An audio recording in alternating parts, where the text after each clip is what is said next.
Hello everyone, this is my video of my shop. There's the bench, which I'll talk about later. We'll get into a lot of detail about that in a bit.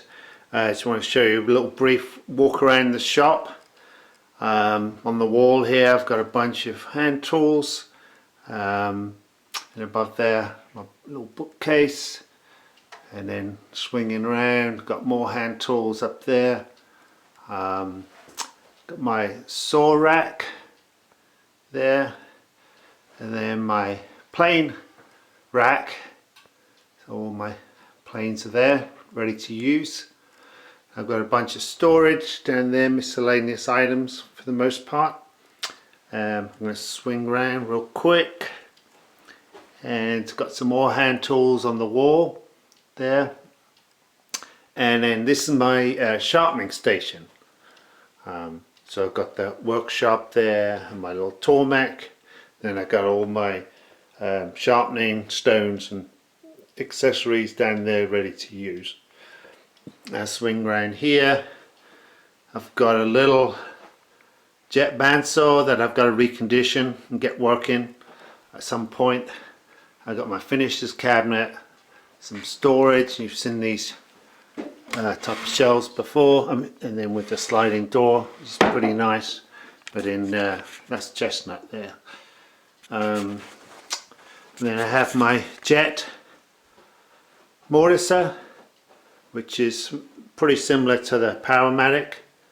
You guys would be a little bit familiar with that, I think. And then swinging around to the other room, I have my panel saw. A little bit smaller than the college one, but it works exactly the same way. Has a nice sliding table, can handle plywood sheets pretty nicely. Has a nice guard on it with a dust extract. So a nice long table to support work, and that little outfeed table over there.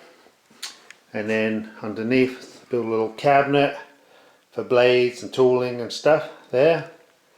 And then back in this little corner, have some storage for power tools, and up there too, place for my chop saw, which I don't really use too much unless I go on site. My router table if I ever need it, and a bunch of clamps. Never have enough clamps up there too. Then I have my dust extractor that I just pull out for the top of the table saw for the guard, and I've got my drill press, so I'm hoping to get a new one of those, a nice jet one. Then here is my bandsaw. I'll come around the front so you can see the make. If you guys are interested in anything like that. It's a little Laguna 16-inch bandsaw, works really nice. Then here's my jointer thickness planer combo. So obviously we do a surface jointing on top, and then underneath is you flip it up, the tables all over, and then you turn it into a thicknesser. So the dust chute there goes on the other side, and you feed in from this side. But the main feature of this machine, which I really like compared to a lot of the American designs, is the guard system, which I have mentioned in class. But it has this sliding guard that you can adjust vertically and horizontally. It means when you're playing in here, your fingers won't go underneath you. You set the height of that just above your work, and then your hands will automatically leapfrog. Now you can leave a little gap for your edge joint in there. It's a really nice feature. I like that a lot. Okay, swing around again. There's my saw again, and I have a dust extractor here, a little cyclone unit, and that mostly pulls the dust out of the table saw. All right. So I'll swing back around here. So we'll come back to mind the motorcycle. So give a close up of some of the bench. So that's my vise. Okay, it's got a Benchcraft screw and scissor system, and if I swing around here, I can work the handle like that. It just swings out nice and smooth. Open it fully up for you guys. Got a nice threaded bar there and it has these scissors here, and what they do is they support it but also keeps it parallel when you swing it closed. So really nice, and I'll show you how to operate that in a bit. One of the features of a homemade bench is you can make a dead man. And what's a dead man? It's basically a sliding board like this that you can support working. So I can change this with this dowel, so I can support a long piece of wood in my bench between my vise and my dead man, and changing the height. Has a nice little table at the bottom. They're removable boards. I don't put too much underneath there because it normally gathers a lot of shavings and dust. Now one of the features I really like about this bench is it has two tops with a gap in the middle. So that means at any point I can pop a clamp in there and I can clamp work to the bench really easy. Has a nice row of dog holes here. If I zoom in one of them, you'll see that it has a little recessed area there. So when I push up my dog, pop that out, you'll see it just sits in that little recess, this right there. You put a little spring on it, and that's the friction fit that goes in the hole, so when you pop it up and you want to use it, it stays up. Same on this side, like that. Now this is what's called a tail vise. So the tail vise is all the stuff you can see, all the wood you can see in cherry.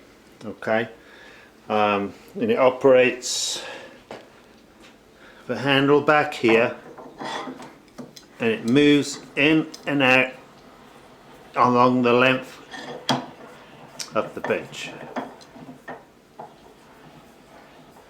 So now I can support work between my two dogs, this one and this one, and grip the work. If I'm planing it, I could use it for a router, sanding, whatever I need. And I can adjust the length. If I want to come down here, I've got a long piece of wood, I can come down here and do the whole length of the bench, which is really handy. Okay, so the mechanism for this is a metal one. It's actually a Line Nelson, and has a bunch of heavy plates in there that you have to router in. And this is the vise cheek here, and it's all routed in there too. And it works really smoothly. They're a little bit expensive, but really worth it. You can make your own wooden one, which I've done in the past. It works just as well as this one, but when I made my new bench, I wanted a metal one. Okay, and then I'll make another video of me actually using the bench, but that's just an overview of the bench. Underneath, the whole of the underneath, which is kind of the ready kind of wood, is Douglas fir, and that's an old beam, two old beams that I cut up using my legs and rails, and this can all come apart lengthwise. Crossways it's glued, but lengthways it comes apart. The top is ash. You can see it's like real thick. It's about 3 inches thick. So nice and heavy. Sports work really well, really solid. And you need a fairly deep, thick bench to work this mechanism from Line Nelson too, because it's quite a substantial piece of metal in there. But that's my bench. So in my opinion, a really good workbench is the best tool you can make or buy for your workshop to get you going. Buy some hand tools, buy some old wood, some recycled wood. You can even make a workbench out of yellow pine lumber from Home Depot or Lowe's or somewhere like that. Buy some 2x10s and cut them down and make your own laminated top. This top is laminated out of a bunch of pieces here. don't know how many, you can count them if you want. Yeah, but that's how that works. Alright, so I'll make another short video and probably link it to this one or spice it, and I'll show you how to use the vices. Alright, thank you for watching.